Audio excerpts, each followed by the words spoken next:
এখন যুগ যত ফাস্ট হচ্ছে সেই সময় তো আমরা আসলে তখনও কিছুটা সময় আমরা পেয়েছি যে কারণ এখন মানুষ ডে বাই ডে অনেক বেশি ব্যস্ত।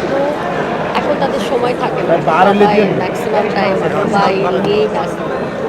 অনেক কাজই করেছি আমার, যেমন শুরুতে আমার গানের সংখ্যা ছিল 100, এখন আমার প্রায় আমার 800 গান, নিজের মৌলিক গান 800 গান।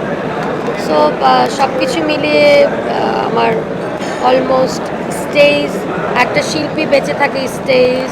আসলে আমার গানের বাইরে অন্য কিছুকে প্রায়োরিটি দিতে চাচ্ছি না। শর্ট করে বলি যে আমাদের রবি ঠাকুর থেকে শুরু করে আমাদের লালন সাইজি থেকে শুরু করে বড় বড় যত সকল আর্টিস্ট আছে এই পৃথিবীর বুকে, তাদের যত গান তারা করেছে, 30,000 বলেন, 20,000 বলেন, 10,000 বলেন, 5,000 বলেন, তার মধ্যে থেকে আপনারা কয়টা গান জানেন? ধরেন আমি লালন সাইজির কথা বলছি, প্রায় 4,500-এর উপরে সাইজির গান আছে, কিন্তু আমরা দর্শক কতগুলো গান তার জানি? সব মিলিয়ে 100 হবে বা আরেকটু বেশি হবে, কিন্তু দেখেন 4,500। সো আমি এখন 800 গান করেছি, 800 গানের মধ্যে হয়তো বা আপনারা আমার 20-25টা গান জানেন। সো বাকি গানগুলো হয়তো বা শোনার সময় নাই, এত টাইম আসলে হবেও না।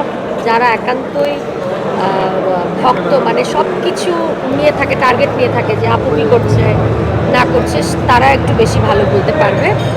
তো আমি মনে করি আমি 5,000 গান করার পরে আমার যে কটা গান থাকে তখন আমরা হিসাব করবো একসাথে বসে।